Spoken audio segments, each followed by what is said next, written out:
A gente está no mês de abril, que é o Abril Azul, mês de conscientização do autismo. E cada pessoa dentro do transtorno do espectro autista apresenta um conjunto de sintomas com características e intensidades bem variadas. Para entender como é que funciona o tratamento médico e os planos de saúde para o atendimento desses pacientes, eu convido aqui na nossa casa o advogado especialista em Direito da Saúde, Dr. Elton Fernandes. Doutor, seja muito bem-vindo ao nosso Santa Receita. Que prazer tê-lo de volta. Prazer imenso estar aqui com você. Eu agradeço prazer muito. É nosso. Doutor, é um mês especial, né, que a gente volta a nossa atenção um pouco mais para as pessoas que têm o autismo, né? Vocês percebem isso também com vocês nos atendimentos? Sim, a gente percebe que é um mês de conscientização e é um mês de luta, né, sobretudo. Pela inclusão, pelo respeito à diversidade, pelo respeito a essas pessoas, para que a gente possa, de fato, incluí-las ao invés de segregá-las, para que a gente possa, de fato, compreender aquilo que às vezes nos parece diferente. E talvez seja um pouco mesmo. Afinal de contas, o que é, né, o comum? Essas pessoas precisam ser respeitadas. Acho que a gente avançou, me parece que a gente avançou nos últimos anos. Mas bom isso. Temos uma caminhada longa ainda pela frente. Porque quando a gente fala de respeito, né, doutor, a gente fala muito isso aqui.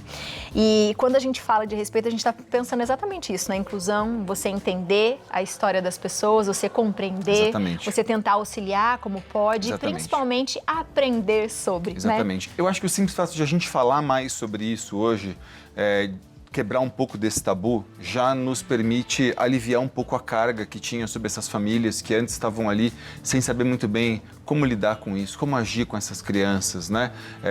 Pessoas que, de repente, nunca foram diagnosticadas e nunca foram tratadas adequadamente e elas, enfim, muitas vezes acabaram ficando um pouco à margem daquilo que poderiam ter conseguido. Então, acho que a gente avançou bastante, mas neste aspecto, os planos de saúde têm falhado bastante. Tem, doutor. Tem. O que a gente pode falar sobre isso? Eu acho que eles têm falhado muito porque, primeiro, algumas operadoras de saúde, por exemplo, têm dificultado bastante a realização das terapias das crianças, ok?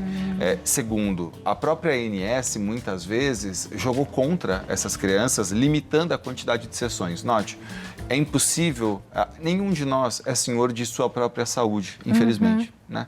Como é que eu falo para uma criança com TEA, né, como a gente fala, transtorno de espectro autista? Porque o espectro é grande, né? Tem casos muito leves e tem casos muito severos. Muito severos. Como é que a gente vai dizer para essa criança, por exemplo, que ela só pode fazer uma terapia por semana, né?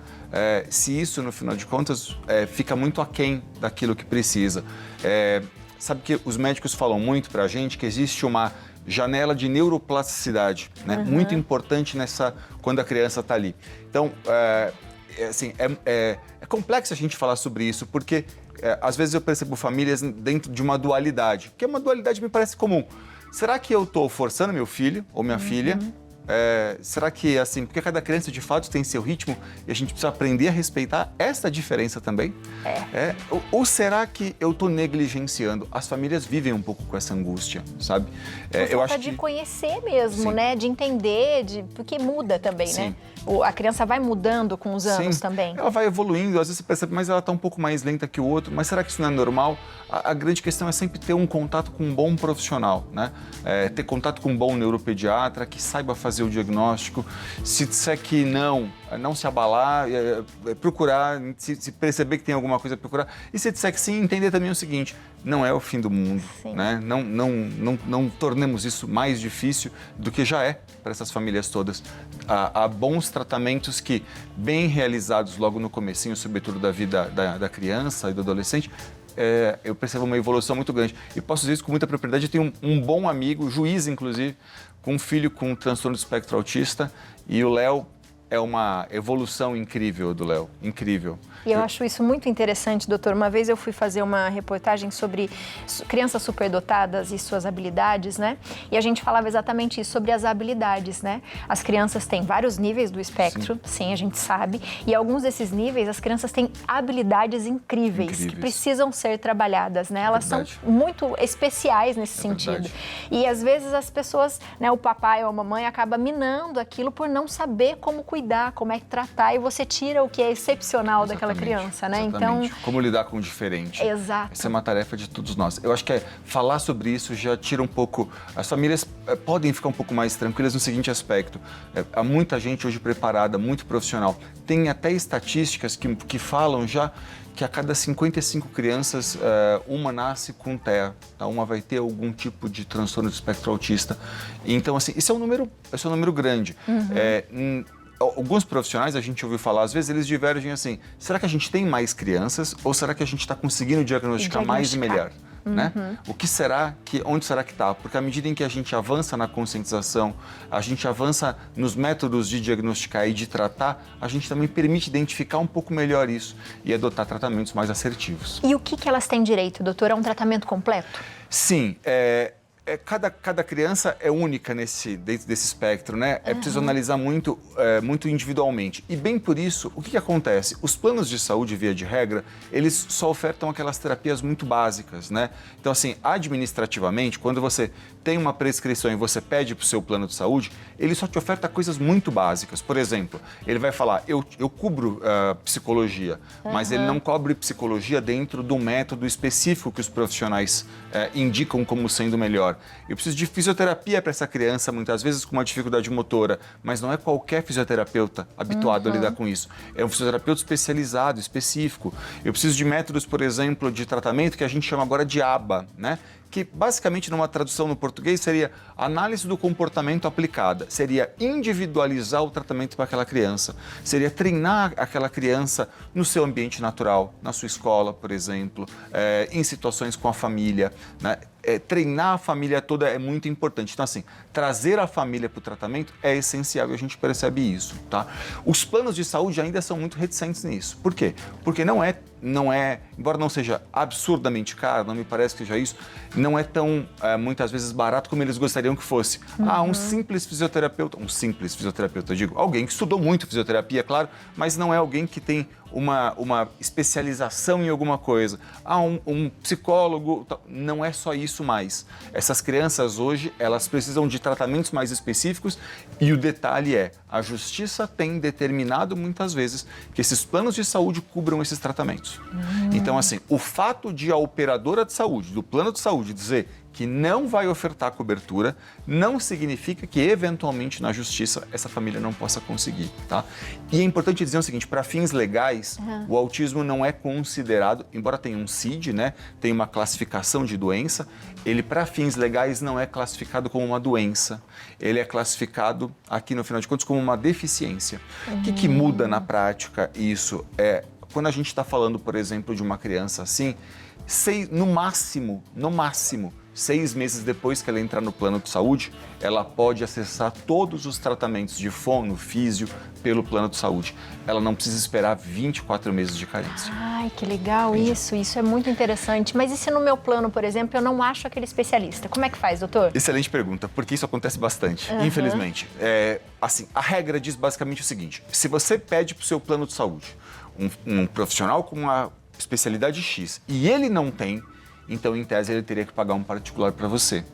Tá? Aí ele tem algumas opções. Existe nas cidades limítrofes, nas cidades ao redor, vamos pensar, alguém que faça aquele tratamento, aquela terapia, na rede, que é da rede do plano? Existe. Então ele pode te mandar para lá. Não existe, vai ter que pagar particular. Interessante. Então, assim, você não pode simplesmente falar assim, então eu não tenho.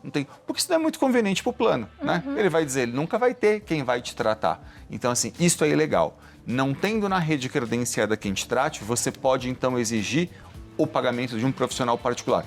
É a exceção da regra. A regra geral é a rede credenciada. Quer dizer, se tem um profissional na rede capaz de me atender na forma como o médico prescreveu, olha, preciso de um profissional que tem uma especialidade X, ele tem que ter uma metodologia tal para tratar essa criança. A operadora tem? Ok, vou fazer na rede da operadora. Não tem? Vai ter que pagar particular. Boa, a gente tem uma pergunta aqui, eu vou colocar aqui, que é da Lucilene de Carvalho, e ela tem o Vitor, de 10 anos, e está com uma perguntinha para a gente. Vamos assistir aqui. Oi, Abiane, uma boa tarde. Meu nome é Lucilene, sou mãe do Victor, autista de 10 anos. Abiane, com relação ao convênio, as terapias básicas, a gente tem até tido, assim, uma facilidade de estar conseguindo, né? Mas quando as crianças necessitam de uma terapia um tanto quanto especializada, né? No caso do meu filho, ele necessita de terapia ocupacional com ênfase em integração sensorial. Só que o convênio disponibiliza uma terapeuta, mas ela não tem essa especialização. Então, a gente vai tentar, né, fazer o reembolso para fazer com a terapeuta que tem a especialização. Aí vem a dificuldade, porque aí o convênio alega que eles têm a terapeuta, né, na grade deles de trabalho, mas infelizmente sem essa especialização. Aí o que a gente pode estar fazendo para conseguir esse reembolso, se a gente tem esse direito de conseguir? É interessante isso, né? É o drama que a gente estava falando aqui, né, da Lucilene. Olha só. A Lucilene traz uma reflexão que é assim, o plano de saúde está dizendo, eu tenho quem te trate, eu tenho quem trate seu filho, fica tranquila. Mas não é uma profissional que saiba lidar com isso, né? E essa profissional vai sofrer pressão do plano de saúde para dizer que consegue, mas ela não tem a especialização dentro desse tema. O que a gente sugere nesse caso? A gente tem que tentar pensar na prova em que eu vou precisar fazer, que é, vou pedir para o plano de saúde a liberação, o plano vai indicar aquela profissional. Gente, uma mensagem de WhatsApp hoje pode resolver. Né? Escreveu, olha, tem especialização, tal, faz a terapia no método X? Não faz. Não consigo atender aqui. O seu plano, tem gente que diz, seu plano não cobre.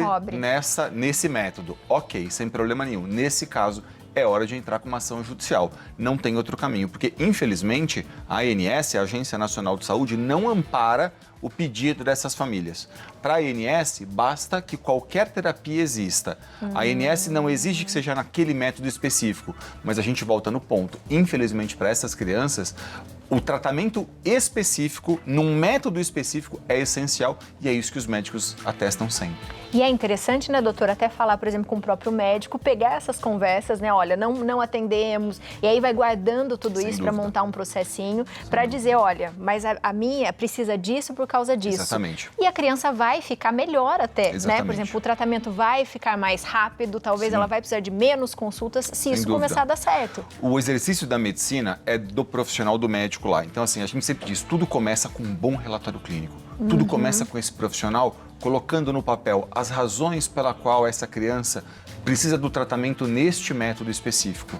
Isso é muito importante para que a gente possa entrar, porque um juiz ele tem que entender por que não pode ser qualquer profissional, por que tem que ser naquele método específico, né?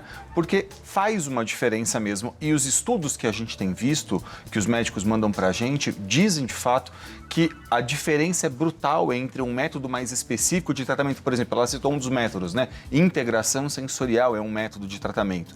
As famílias precisam compreender, é possível lutar por esse direito, a justiça está atenta. Não vou dizer que não tem temas polêmicos mesmo na justiça. Por exemplo, essas crianças, alguns temas são um pouco mais polêmicos. Vamos dar um exemplo concreto. Musicoterapia.